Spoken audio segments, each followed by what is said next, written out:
Hello, everybody. Welcome to the other side of the wormhole. What didn't make it in the episode for the Lost Thoughts of the But Why podcast.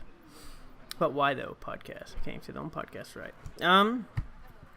Today we're going to talk about the Bill Nye episode and everything that went into that one and some other things about it. But first, I'd like to say, my name's Matt, the host of one of the hosts of But Why Though podcast. If you haven't heard us, feel free to check us out. You can find all of our episodes on iTunes, Stitcher, pretty much every podcast app there is. We also have plenty of social media going on Twitter, Instagram, Facebook, and our own website. We're butwhythopodcast.com. Please check us out, see what we are. Feel free to give us a rate, review, subscribe, and give us some feedback. So, saying all that, dive right in. Today we're going to go over episode 17, Bill Nye and Why It Matters. This was my first main episode, and as being a person of science, I really enjoyed this episode. This is probably one of my favorite episodes, even though I've only done a few, but that's how it is. Getting some water. Like I said, for those of you that have never been in here and see it, popping up.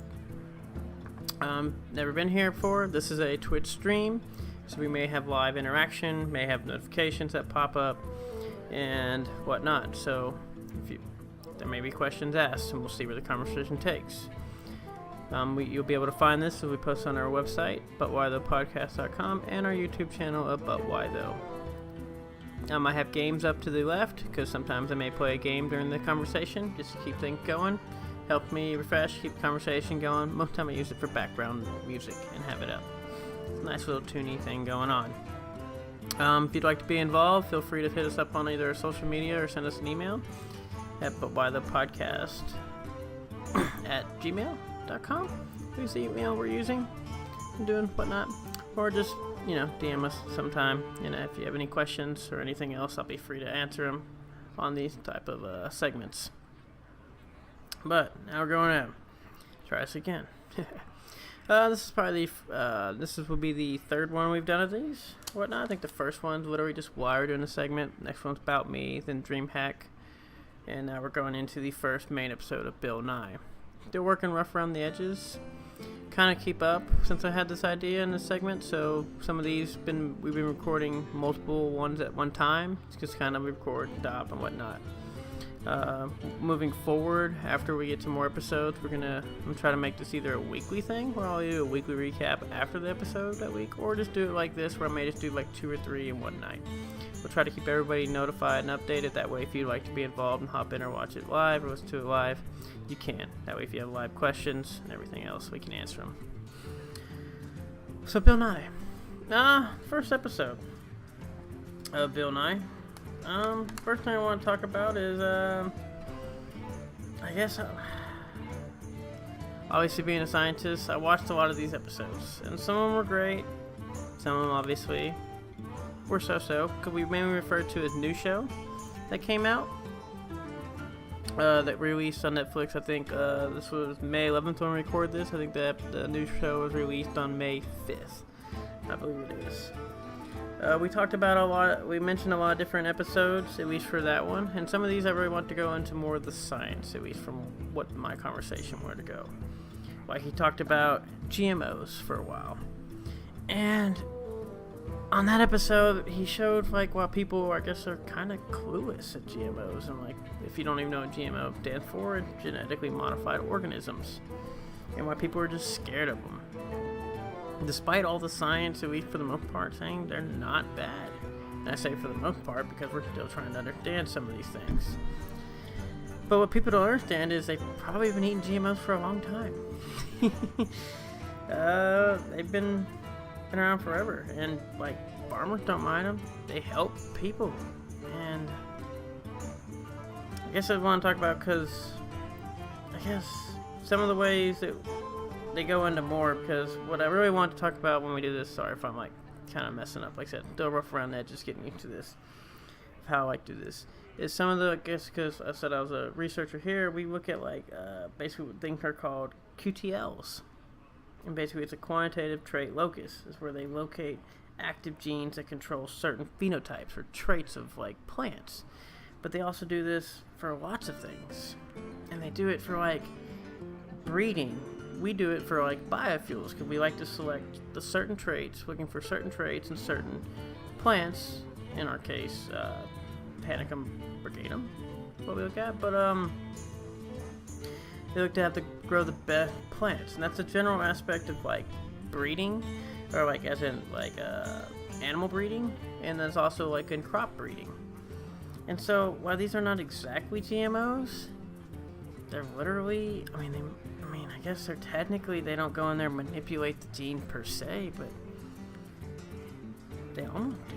I mean, it's like natural GMOs, I guess. It's selective breeding of traits. Like when it comes to like when they make like cows that either be for milk or for slaughter, like they literally, to breed these things, they pull up like baseball looking cards of their characteristics.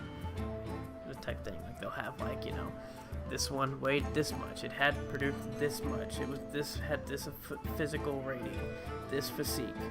I mean, like, okay, we like that, we like these traits, let's grab these things, we'll put them, and then we'll combine them together.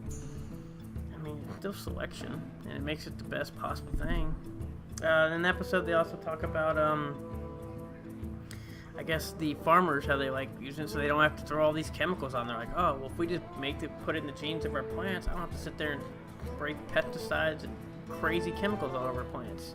And it's kind of like, so I guess it's weird because people are like, you're more scared of putting, I guess, having people built in genes that are actually found in plants or even in anything into certain organisms.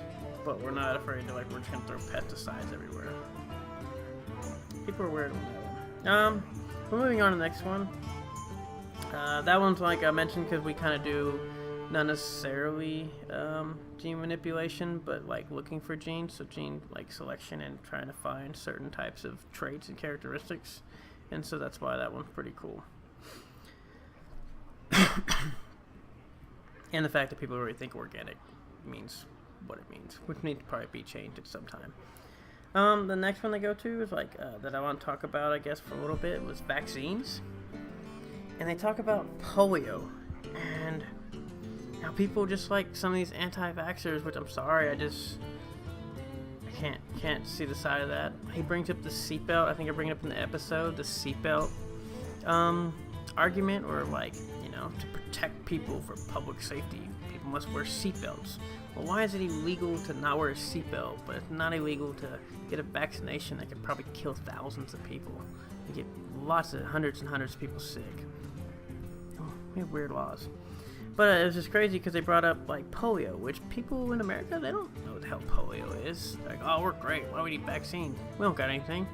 Because you haven't seen any of this stuff. The last case of polio, and that was for India, which has finally been in there, with 2011. Just think about that. That was, as of today, that was 6 years ago? 6 years ago. I don't even know the last case of polio in America was. I think when I was younger, I thought polio was been extinct. Not very extinct, but like I say, eradicated. I think another big one that people don't think about is smallpox. Smallpox, I guess measles comes up, but measles still have it, but still like people still like know it's there from much. But smallpox, people were dying of smallpox in a long time. I mean, I guess we go back all the way if we want to look at like the bubonic plague happened. I mean, can you imagine if something like that happened today? Literally just because people don't want to vaccinate with all this science and ignoring medicine and science. And science is sound on this. Like, I think there was a 10-year study that came out on vaccine from the World Health Organization. Who I believe it was. They did studies for 10 years. Nothing. Yeah. The best thing I didn't get to mention, but I want to, is if you ever watch Futurama, which I'm a very big fan of, is Futurama. They actually have a Common Cold episode where they had, because basically, obviously Fry was stuck and they had 1,000 years later, By this time, the world had eradicated the common cold. And, they had all been vaccinated over years and generations, and finally eradication happened. Well, Fry, who had never had this, and he's obviously from, 1999 at the time of the show. Who that was? Yeah. He got sick. And they're like, what? And they're like, no way. I'm like, oh, snap. And then, next thing you know, he pretty much infected the entire, city. They had to quarantine everything off. And I think I'm getting some massive frame droppage. So we're just going to try to work through this for a second.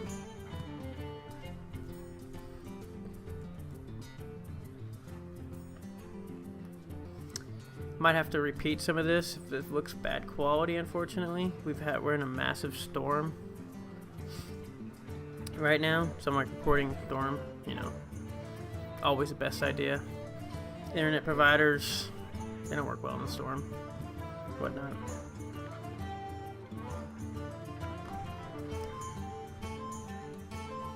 And so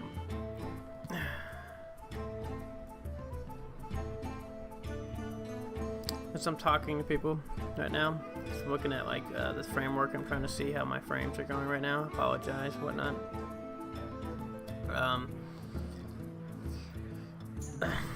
But yeah, it seems like seems pretty stable now, so I think we could probably go on now.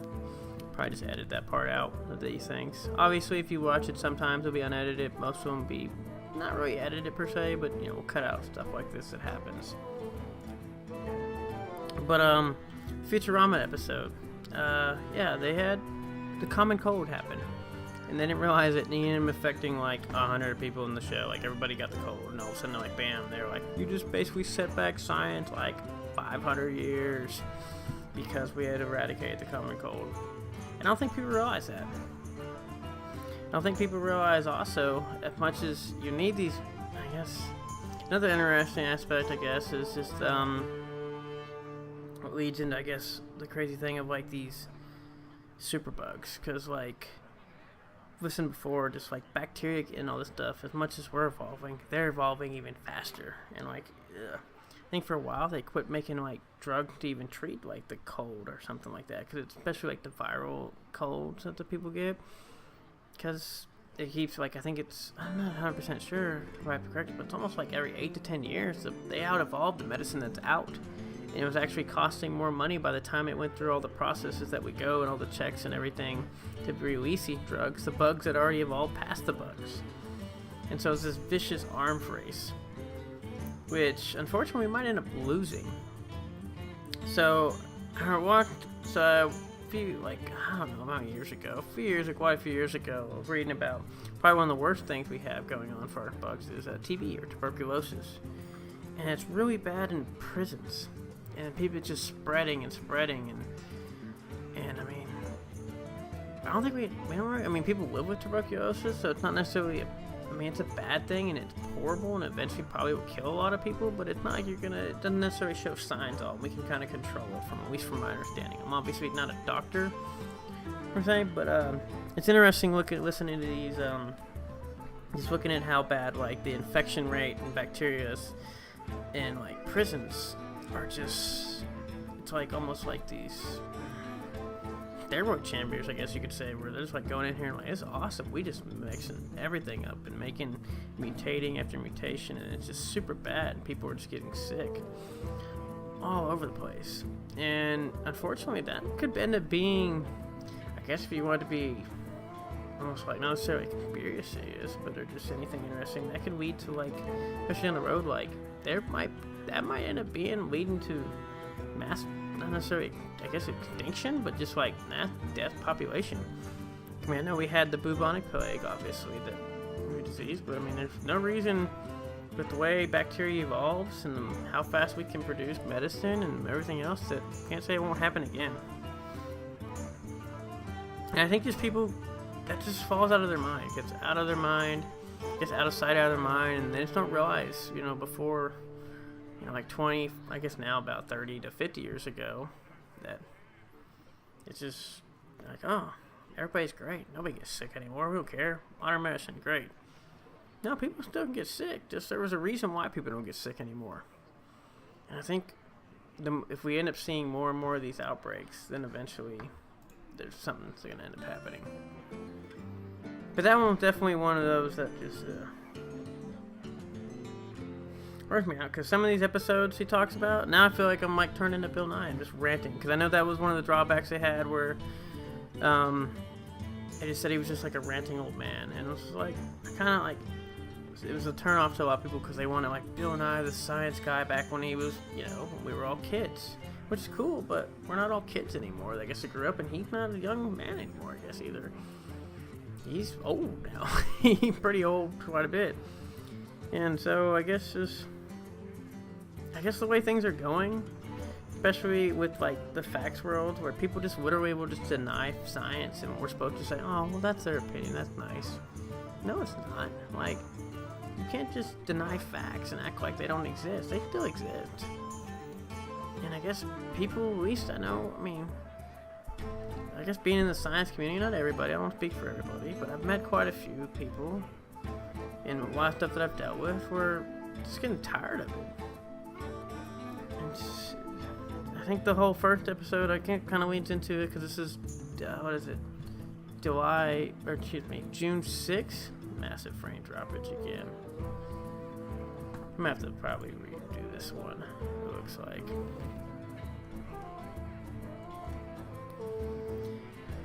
I got freaking...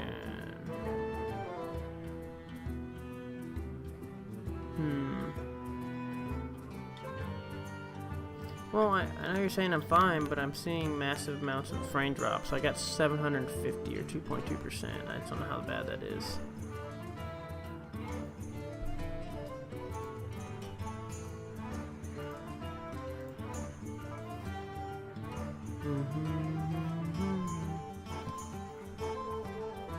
Okay, well, I'm fine.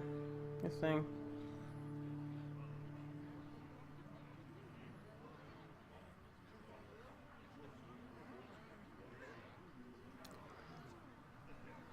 Okay, just haven't felt that much. Okay. Well, we'll probably, once again, bear with me, everybody. Sorry for some of the quality issues we have, which is kind of, like I said, we're in the middle of a rainstorm and trying to figure stuff out.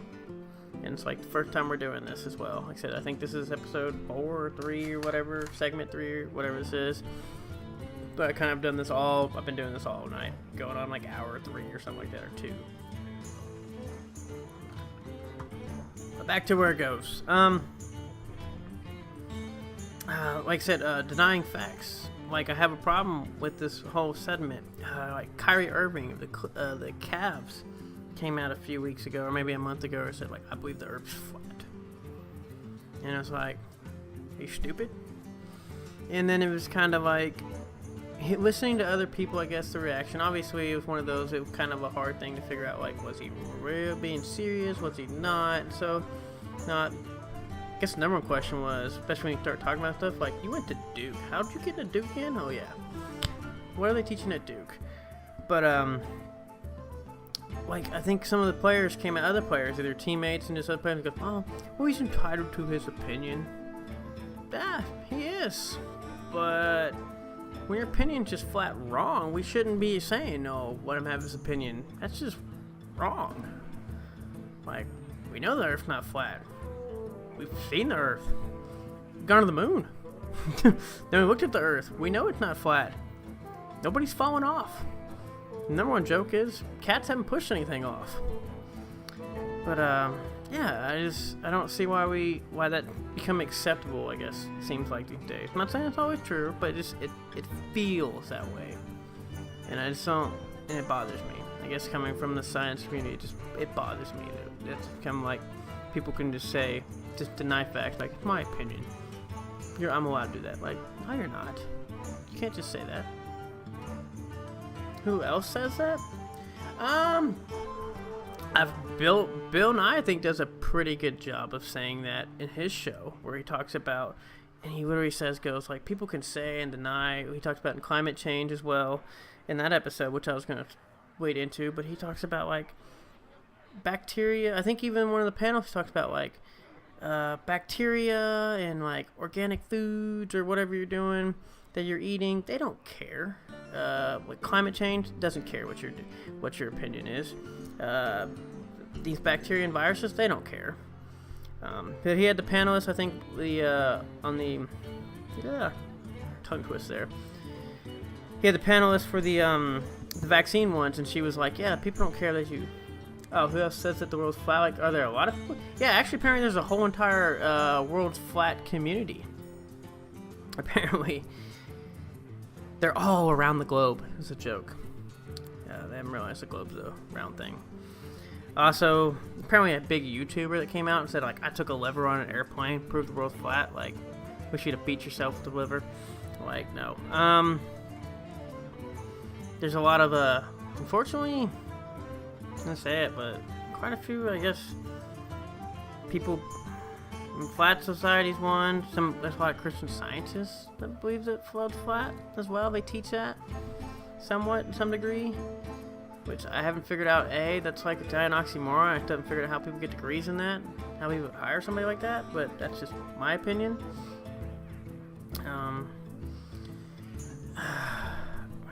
I haven't really heard. Actually, surprisingly, there's been quite a few. When that Kyrie Irving thing came out, there was actually, it seemed like quite a few more other athletes that came out and said, yeah, the Earth is flat. And it was kind of hard to see, like, are these people being serious, or were they just, like, being facetious and they were just making stuff up as they go?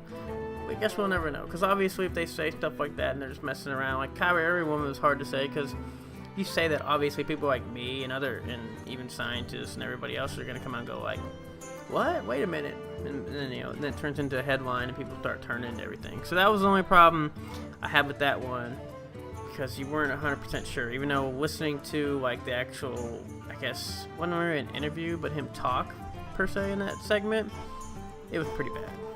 Pretty bad. But yeah, this whole thing with, like, alternative facts, I believe I bring up in the episode. We just had our president just pulled out of this Paris Treaty on climate change. Now we're denying that, which was the very first episode for Bill Nye, which actually I'm not surprised he went there right off the bat. Really not.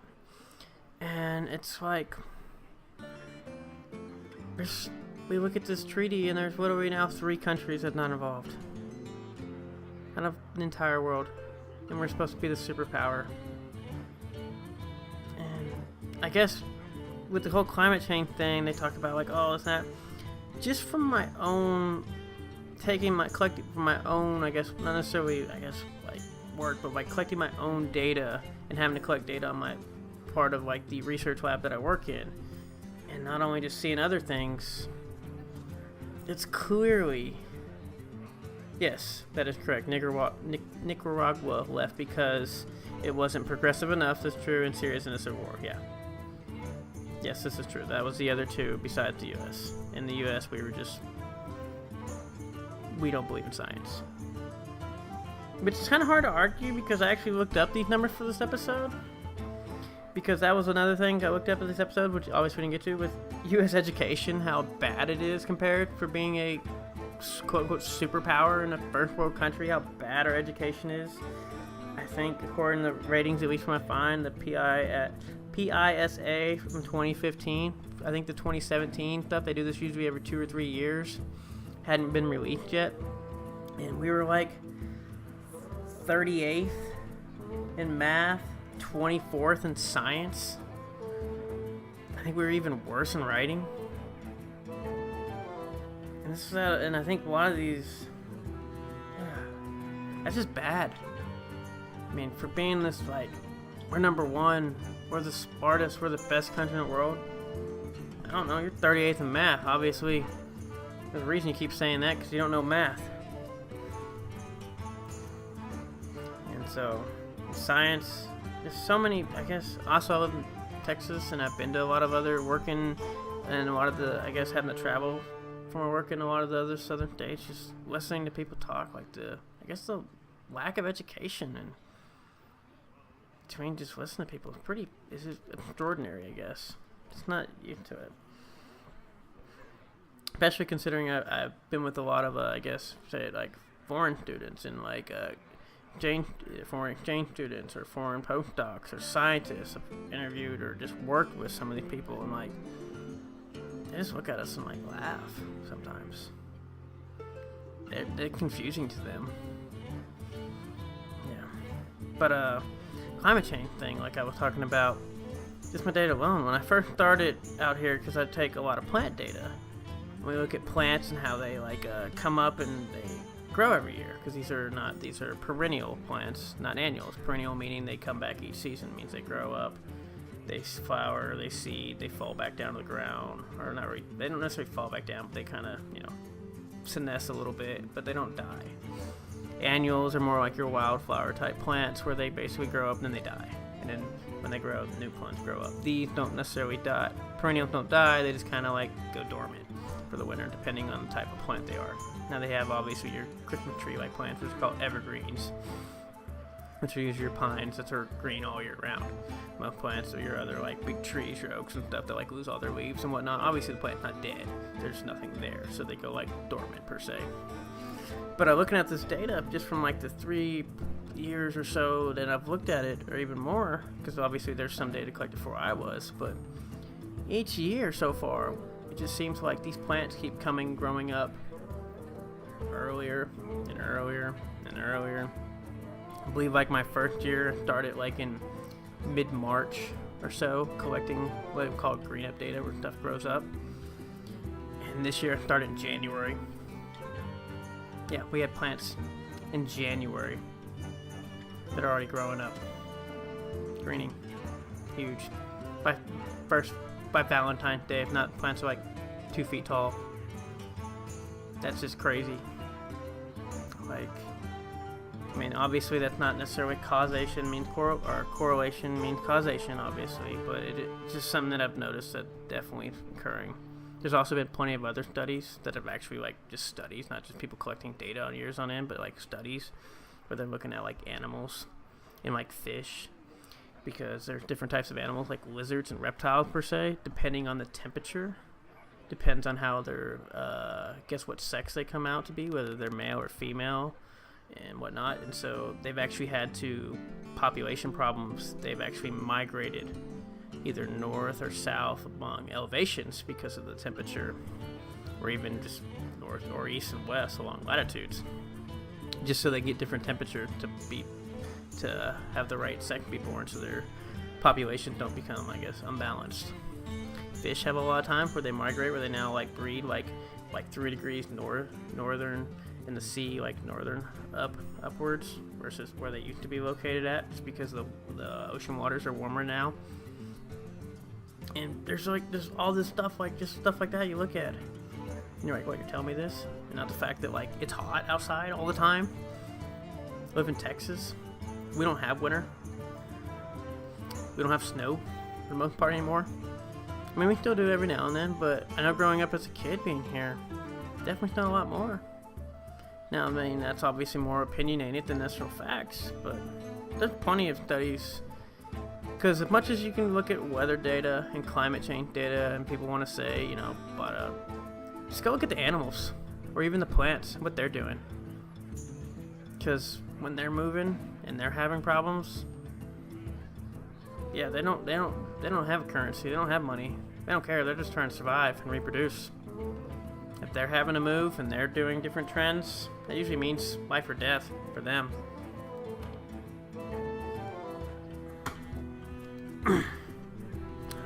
But yeah. Whew. Sorry if this one feels like I'm just going on. I had a lot to say about this one, and like the science, like a lot of the science stuff that we just didn't have time. Like I've probably been talking for a while there. Hopefully this actually turned out to be a good episode with all the frame droppage I've had for this episode. We'll have to look at it and go back. Unfortunately, some of this probably will end up being cut out a little bit just to make for the quality, unfortunately. Damn you, weather. Rain's been weird too, because from my knowledge of the way we've read and seen some of the research, the weather, people are like, oh, it's still raining and snowing, but what this climate change per se heats up and does also is makes this weather very erratic, and like stuff is worse. like we've had some of the worst hurricanes in the last like 10 years, I believe, more than worse. Like tornadoes now, especially when they come up. Like when it rains, it floods versus not. I noticed that. Like I think 2 years ago, it was weird. We had, I think in here in Texas, it rained for like a month straight. It's like the weirdest thing ever. And then also like 2 years before that, it was like 100 degrees for like 100 days. By the way, if you ever try studying plants when it's 105 degrees for over a third of the year, one, you're gonna feel like you die of heat exhaustion and try and just find any, but two, they don't grow back. And the thing about plant too, as much as it's cool because they can lie dormant, seeds can, but like some of these other ones that don't produce a lot of seeds, like these perennial, because they're supposed to be around for a long time, you have a good drought for a long time and kill off like a good bit of the population, and they're not able to like produce seeds that well for the refuel, I guess, the population, if you want to use the correct word or terminology. You can decimate the populations and they just don't come back because they can't go inside. They don't have air conditioner. They can't move. They just die and they just get fried. Yeah, that was a rough year. I think it was 2011, 2012. That whole year goes 100 degrees for 117 days. I want to say about that much. Might have to actually fact check that one, but I know it was definitely over 100 days. It was hot. It was crazy. Plant populations were decimated across the state. But moving on to that, we'll go with the third thing that I kind of mentioned, but we didn't get to talk about a little bit more. That I thought we want to talk about it more was Bill Nye versus the Ken Ham debate in 2014. That was a huge ordeal.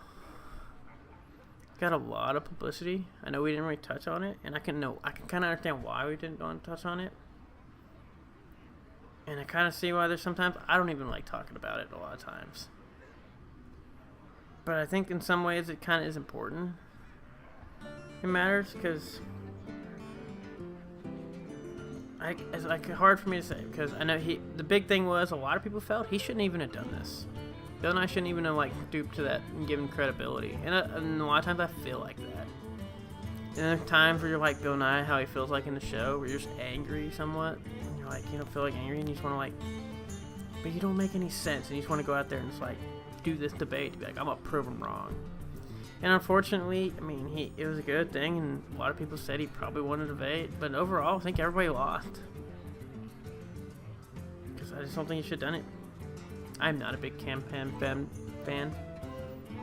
Since we're on a podcast and stuff, not give my true feelings about Ken Ham, but I'm not a fan at all. Wasted so many millions of dollars in the state of Kentucky building this stupid arc. Taxpayer dollars that was pretty much illegal, and they had to go to court to fund. Poor Kentucky. They're kind of not out there either. But yeah. But no, that whole thing is, one, I was impressed with what Bill Nye does. And it's one of the things that Bill Nye does in the show, for the most part, that I like what he does in the show. And what he's been doing kind of almost his whole career. Because he is an engineer, and that's been one of his fallbacks is. And then he kind of, much as an engineer and science, whatever, he then became like almost like a TV show host, you know, like rock star right there. So he's more of a TV personality, per se, than thing. But to do this debate, he went and spoke and found so many evolutionary biologists so he could like learn as much as he possibly could about this subject. And on the show, he brings on a panelist, for the most part. Not all the panelists are great, but for the most part, they're pretty good. Sometimes wish there was a little more debate, but then sometimes not. But he goes and finds actual experts in the field, and I like that, because not everybody's going to know everything. Like I was talking earlier, I believe, about, you know, some of the medical sides of this, like vaccine type stuff, which I can give you numbers and I can give you, you know, facts on numbers. But if you know how things work, I'm not a doctor. I know people that are going to be a doctor, and I actually know doctors.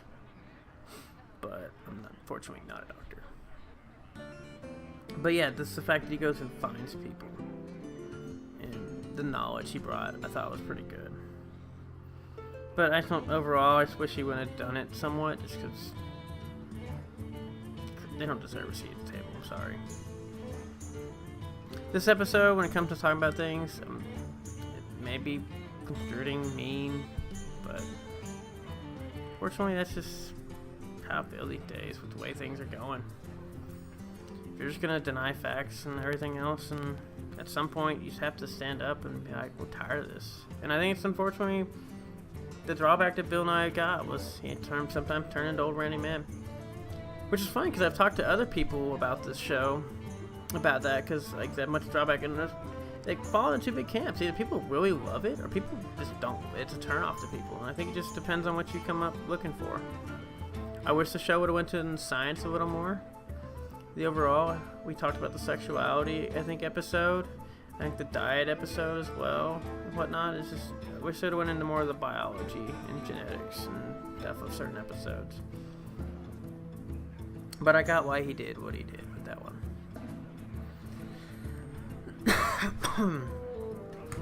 Whew.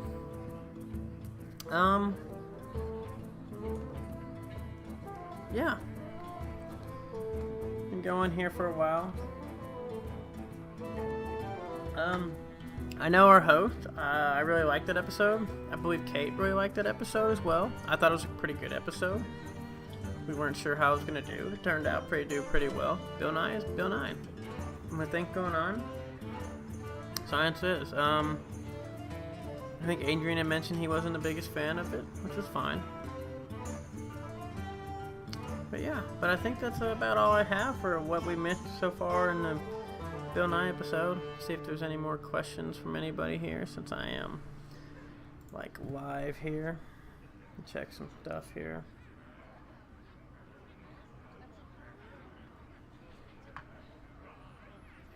Yeah, let's see. They're done. Alright, I don't really see anything, so I think we'll call it for that episode, for this episode of The Other Side of the Wormhole. Oh, pseudoscience. Yeah. He did have an episode on pseudoscience.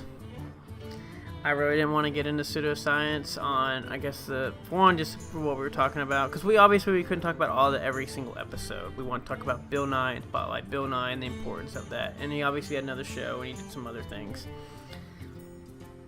Pseudoscience is one of the worst things that's ever happened, in my opinion. I say that now as we're pulling out of that's just some of the stuff I see, but these people, they're talking. I studied medical botany for a while, which is a study of medicinal plants and how they use alkaloids in plants, and the difference kind of in like Western medicine versus, I guess,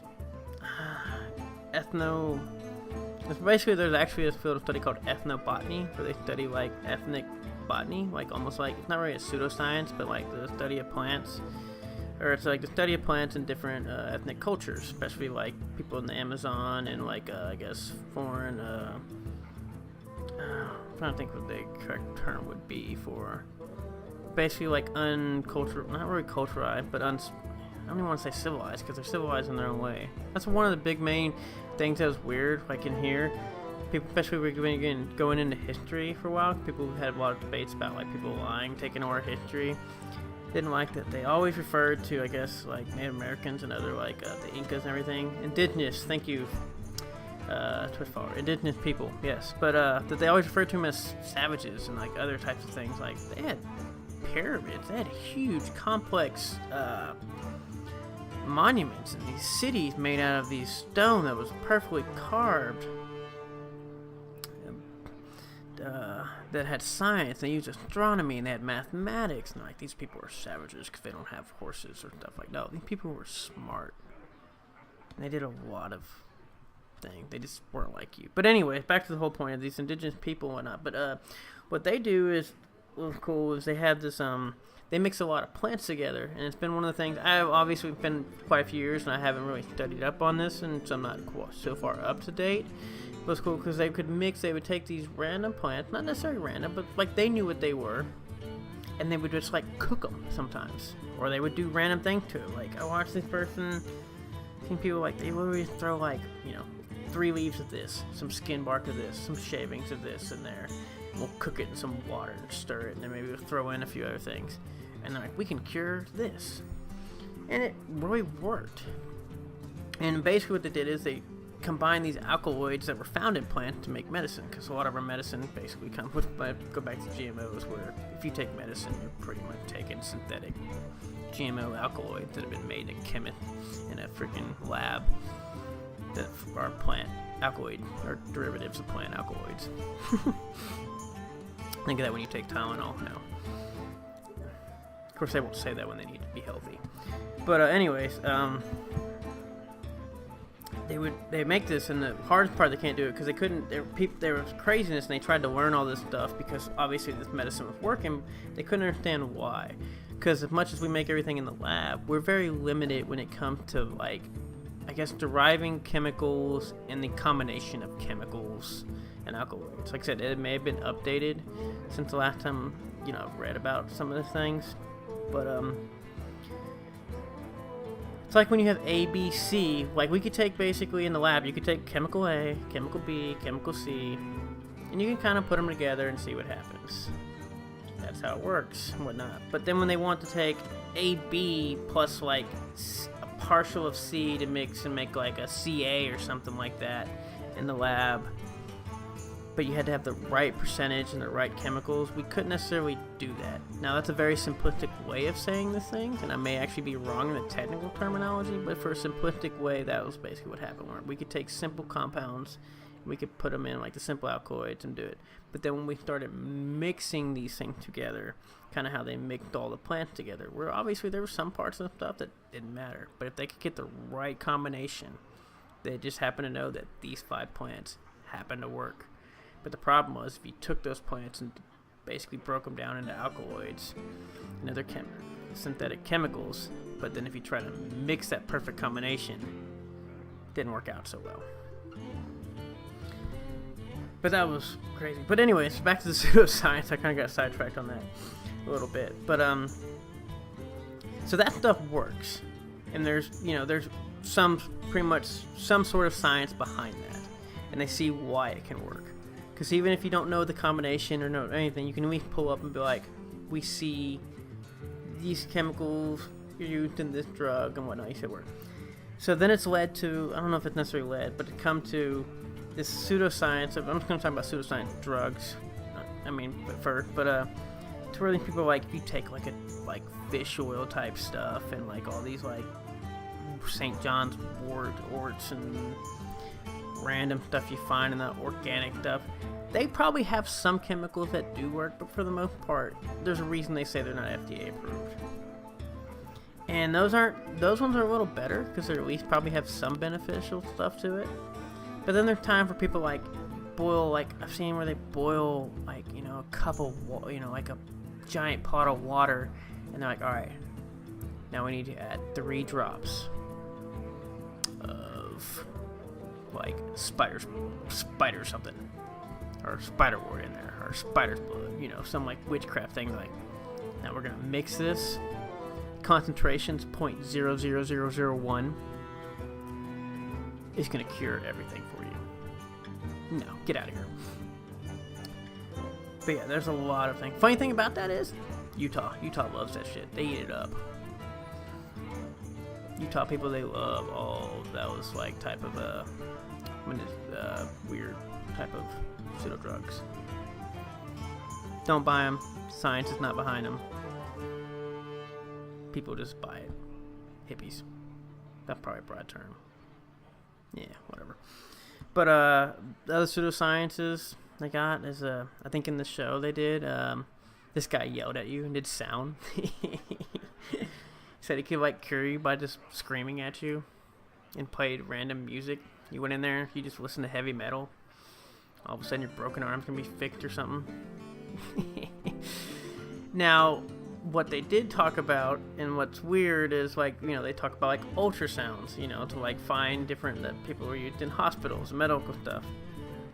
Ultrasound's not the same thing as me putting on some death metal and going to town. I don't know. I've always thought of pseudoscience as an even kind of some way of... There's basically, you have science... You can basically be in a black room looking for a black cat that doesn't exist. And the pseudoscience found that black cat. So yeah. Obviously there's some other ones. Oh, I got connected off. Hold on a second as I'm going to drop this or restart this real fast. So that way we have some music again.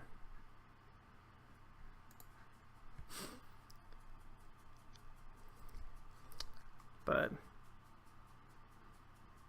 so when I talk about stuff like this, I mean, obviously it's a jungle out there. I'm trying to keep it at least more based on what I know and kind of somewhat how I feel as well. As also not trying to come off as like being, I guess, a jerk, even though whatnot. If you have any questions or any doubts or anything else or whatnot, you can get out me or just ask. But you know what? Awesome. Get attacked by a dog.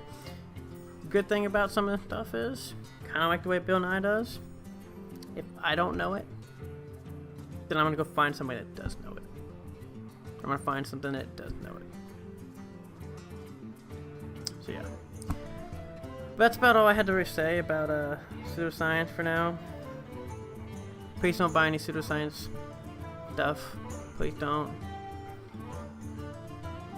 It'll make me happy.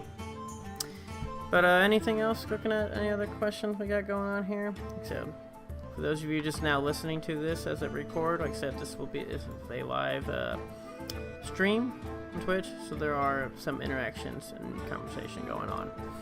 And if you'd like to be involved, always feel free to either join the stream. We'll try to be getting these up, like I said, notifications earlier, so you be aware so you can tune in. Or, like I said, you can hit us up on social media, email, find us on our website, butwhythepodcast.com, and I'll gladly answer it to you, either within one of these episodes of The Other Side of the Wormhole, or a main episode coming up on one of these, or just straight up just hit me up.